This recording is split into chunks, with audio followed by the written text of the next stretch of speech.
Hi everyone, let's begin with part 2 of chapter number 4। ये बहुत ही छोटा पार्ट होने वाला है बट ये बहुत ही इंपॉर्टेंट पार्ट है बिकॉज मैंने देखा कि ये पास्ट पेपर्स में बहुत रिपीटेटिवली आ रहा है टॉपिक। सो आई थॉट कि मैं 5 मिनट में ये पर्टिकुलर टॉपिक कवर करवा दूंगी। एंड मैंने कुछ बॉलीवुड पिक्चर्स भी डाल दिए जिससे ये टॉपिक आपके लिए बहुत आसान हो जाए। बट अगर आपको टेक्निकल एनालिसिस समझ में आया है ना, तो आपको ये समझ में आएगा। मतलब देयर इज नो डाउट कि आपको लिमिटेशन ना समझ में आए। टेक्निकल एनालिसिस बहुत इंपॉर्टेंट अप्रोच है अपनी सिक्योरिटीज का प्राइस डिटरमाइन करने के लिए एंड एक डिसीजन बनाने के लिए कि आपको कब खरीदना चाहिए, कब बेचना चाहिए, कब सही टाइम है। एंड ये बहुत सारा टाइमिंग डिटरमाइन करने में हेल्प करता है, जैसे मैंने आपको पिछली बार बताया था। And it is based on different tools, different theories, different analysis, different line chart जो हमने पार्ट नंबर 1 में सीखे थे। बट इसकी ना कुछ लिमिटेशंस है, इसकी ना कुछ बेसिक लिमिटेशंस है जो आप लोगों को पता होना चाहिए। सिर्फ 4 ही पॉइंट्स है, 1 मिनट से ज्यादा हर एक पॉइंट पे मैं बात नहीं करने वाली। बिकॉज आपने अगर एक बार मेरे को सुन लिया तो आप पेपर में लिख लेंगे। पहला पॉइंट है रिक्वायरमेंट ऑफ इंटरप्रिटेशन स्किल। अब लेट्स से अगर मैं एक गोलगप्पे वाले भैया को कैंडल स्टिक दिखाऊं, do you think he will understand? Do you think उन्हें समझ में आएगा? वो कहेगा मैम इतना मुझे आता तो मैं खुद ही इन्वेस्ट कर लेता, खुद ही पैसा कमा लेता, मैं गोलगप्पे क्यों बेचता। ठीक है। अब अगर मैं एक ट्रेडर को दिखाऊं जो प्रोफेशनली ट्रेडर है, तो वो ऑब्वियसली कहेगा dude you are using the line chart, please use Bollinger's Bag strategy, use candlestick, those are much better. So आपको इंटरप्रिटेशन स्किल समझ में आना चाहिए। आपको समझ में आना चाहिए कि भाई चार्ट का पैटर्न कैसे समझना है, चार्ट का ट्रेंड कैसे समझना है। एरा गैरा नथु गैरा नहीं समझ पाएगा। आपके लिए वो स्किल जरूरी है, आपके लिए समझना जरूरी है, आपके लिए एक स्किल एनालिस्ट बनना बहुत ज्यादा जरूरी है। ये नहीं कि किसी को भी उठा के आप कैंडल स्टिक्स दिखा दोगे और वो समझ जाएगा कि मैम हमें कहाँ पैसा इन्वेस्ट करना चाहिए, कब करना चाहिए। No, you need to have those interpretation skills. Secondly, subjective analysis and behavioural biases. देखो, टेक्निकल एनालिसिस बहुत ज्यादा बिहेवियरल है while you are interpreting chart and predicting future prices.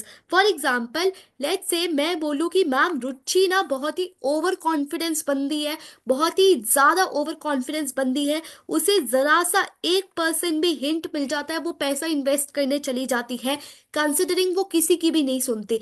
Where as on other hand Sakshi is very very very nice person. She is you know she is very underconfident but she listens to everybody. She analyze the pattern carefully and वो पूरा 1 घंटा analyse करेगी फिर जाके decision लेती है। वो avoid नहीं करती ऐसे बैड, वो अवॉइड करती है ऐसे बैड डिसीजन। तो सब्जेक्टिव एनालिसिस होता है, बिहेवियरल बायसेस होता है। कुछ लोग बहुत ही अच्छे इन्वेस्टर्स होते हैं, कुछ लोग बहुत ही अच्छे एनालिस्ट होते हैं, बट वो बहुत ही ज़्यादा पैनिक कर जाते हैं, बहुत ही ज़्यादा टेंशन होते हैं। बट दूसरे बहुत ही ज़्यादा काम रहते हैं, तो वो उसके बेसिस पे डिसीजन बनाते हैं। Late response to the chart pattern. For example, आपने आज कोई ट्रेंड प्रिडिक्ट करा एंड आपने बोला कि अगर मैं इसे 5 मिनट में पैसा इन्वेस्ट नहीं करूंगा ये ट्रेंड चला जाएगा, या मैं कल नहीं करूंगा तो मैं ये ट्रेंड चला जाएगा। आप चले गए अपने मम्मी के साथ गोवा, आप चले गए अपनी मम्मी के साथ गोवा, फिर आप 1 हफ्ते बाद आके, क्या वो ट्रेंड सेम रहने वाला है? नो। आपका टेक्निकल एनालिसिस का सबसे बड़ा यही डिसएडवांटेज होता है कि अगर आपने कुछ चीज प्रिडिक्ट कर ली, एक पैटर्न डिटेक्ट कर लिया, तो आपको उसके ऊपर एक्ट करना पड़ेगा। अब ये नहीं कि आप 1 महीना सोचो मैम बाद में कर लूंगा, नहीं, वो बाद वाला सीन नहीं होता इसमें। You have to act immediately, you have to act immediately, you have to be quick, you have to be prompt, you have to be कि like ma'am okay buy button done, sell button done ma'am. You should not be like कि ma'am ठीक है 1 महीने बाद जाके act करूंगा ma'am, okay. No, late response is not there in technical analysis. आपको promptly, आपको क्विकली चीजें डिसाइड करनी पड़ेंगी। Either it is buy, sell और hold, you have to decide very quickly. The most important short term perspective. ये chart वार्ट सब चीजें आपके शॉर्ट टर्म के लिए ठीक है, बट लॉन्ग टर्म में आपकी फंडामेंटल एनालिसिस ही काम आने वाली है। आपकी लॉन्ग टर्म के लिए fundamental is the better approach, क्योंकि वो रियल वर्थ बताती है शेयर की। क्या बताती है? रियल वर्थ बताती है। ठीक है। ये technical analysis is a very short term perspective, but when it comes to long term investment कि आपको अपने बच्चों के लिए सेव करना है, अपने माँ बाप के लिए सेव करना है, तो वहां पे आपको रियल वर्थ पता होनी चाहिए। आपको शॉर्ट टर्म चीजों से हटके लॉन्ग टर्म चीजों पे ज्यादा फोकस करना चाहिए। So that's it for this particular video. मुझे बस इतना ही बताना था जहाँ पे मेरे को आपको लिमिटेशन सिखानी थी।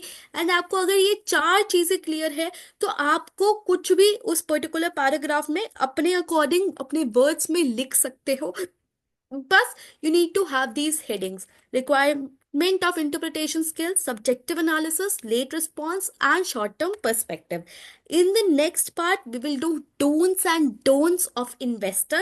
Again, this is very easy topic. ये चैप्टर डिफिकल्ट क्यों है? सबसे पहले बच्चों को लाइन चार्ट नहीं समझ में आता, एंड सेकेंडली बच्चों को दो थ्योरी नहीं समझ में आती, और इनफैक्ट बहुत सारी थ्योरीज है जो इस पर्टिकुलर चैप्टर में गिवन है, जो हम पार्ट 4 में करेंगे, जो लास्ट पार्ट होगा, सबसे लंबा पार्ट, एंड उसमें करेंगे। एंड देन आपको समझ में आएगा वो इतना इंपॉर्टेंट क्यों है, वो इतना ज्यादा important as in from exam perspective क्यों है, एंड उसे बिल्कुल एक टीचर के बिना समझना बहुत मुश्किल है। अगर आपने कॉलेज में समझा वेल एंड गुड, बट घर पे आपके लिए समझना वो थोड़ा सा मुश्किल है।